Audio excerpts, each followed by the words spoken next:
नमस्कार, दिल्ली टॉक्स में आपका स्वागत है।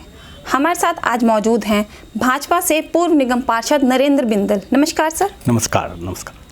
सर, जैसा कि अभी विधानसभा के चुनाव हुए थे 5 राज्यों में, जिसमें से 4 राज्यों का रिजल्ट आया था 3 दिसंबर को। उसमें 3 राज्यों में भाजपा की जीत हुई है। तो सर, उस पर कहा जा रहा है कि जो भाजपा की जो जीत हुई है उसमें मोदी के नाम पर वोट बैंक उन्होंने इकट्ठे किए हैं भाजपा वालों ने, और जिस पर उन्हें जीत हासिल की है, उस पर आपकी क्या राय है? देखिए, ये तो मोदी जी जब से आए हैं एक स्वच्छ छवि, और लगातार चाहे वो 12 साल गुजरात के मुख्यमंत्री रहे या आज 10 साल उनको होने को हो रहे हैं, 9.5 साल हो गए हैं केंद्र में, एक दिन भी उन्होंने छुट्टी नहीं दी। एक भी कोई भ्रष्टाचार उनके राज्य में नहीं है। और जितना काम मोदी जी ने किया है, आज विश्व की तीसरी शक्ति भारत बना हुआ है। तो मोदी जी का तो एक ब्रांड नेम बन चुका है, पूरे विश्व के नेता हैं। आज भारत के नहीं, मोदी जी विश्व के नेता हैं, और उनके नाम पर भारतीय जनता पार्टी को उनका लाभ मिल रहा है, नेतृत्व का उनको, और इसमें कोई दो राय नहीं है।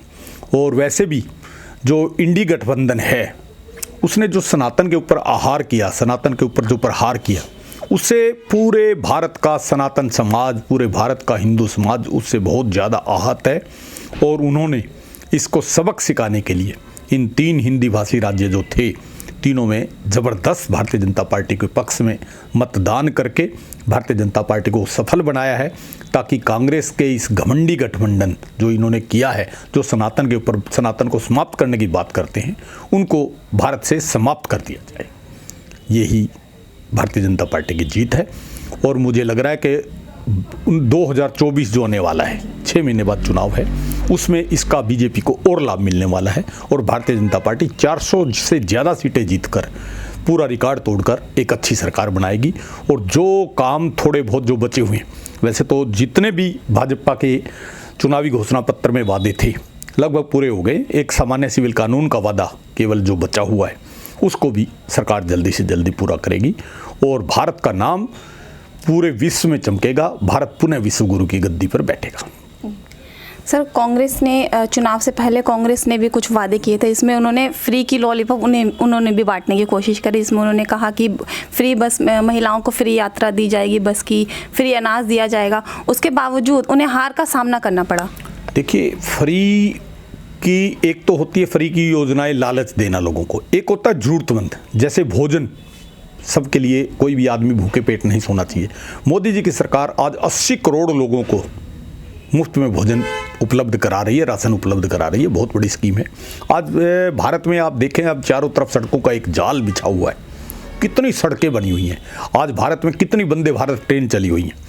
आज कोई भी भारत का देश में विदेश में मजदूर वर्ग या भारत का कोई भी नागरिक आज मृत्यु को नहीं प्राप्त हो रहा, क्योंकि सरकार उसकी चिंता कर रही है।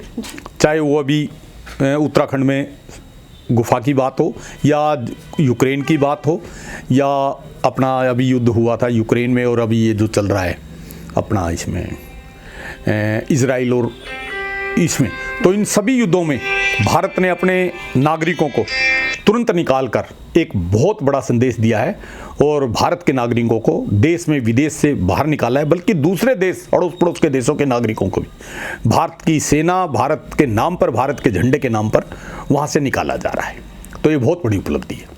जिस तरह से भाजपा ने 3 स्टेट में जीत हासिल की है, उसमें क्या कांग्रेस का, क्या इससे क्या लगता है? कांग्रेस का एक तरह से पतन होता जा रहा है, कांग्रेस का अस्तित्व खत्म होता जा रहा है, उस पर क्या राय है आपकी? मुझे लग रहा है कांग्रेस धीरे धीरे, क्योंकि एक विदेशी द्वारा ये स्थापित थी, एओ ह्यूम इसके संस्थापक थे, और आज भी एक विदेशी के नेतृत्व में सोनिया गांधी इटली मूल की भारत की में बसी हुई है।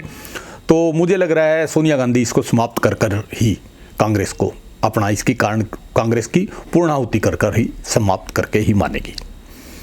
ये थे हमारे साथ पूर्व निगम पार्षद नरेंद्र बिंदल जी, जिनका कहना है कि कांग्रेस कितनी भी फ्री की लॉलीपॉप बांटने की कोशिश कर ले, जीत हासिल केवल भाजपा की ही होनी थी, और वही हुई है। देखते रहिए दिल्ली टॉक्स। नमस्कार।